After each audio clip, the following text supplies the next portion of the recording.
भोले बाबा इतने कदाऊ पकार काहे खाती दिलवा टूटेला बार बार। भोले बाबा इतने कदाऊ पकार काहे खाती दिलवा टूटेला बार बार।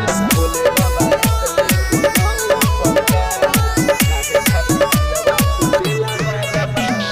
कंचन इब्राहिमपुर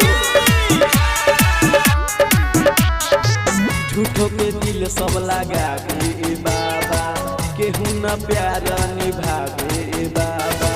जेकरा पर हम करिले भरोसा उहे लड़की सब दिल तोड़ेली हमेशा।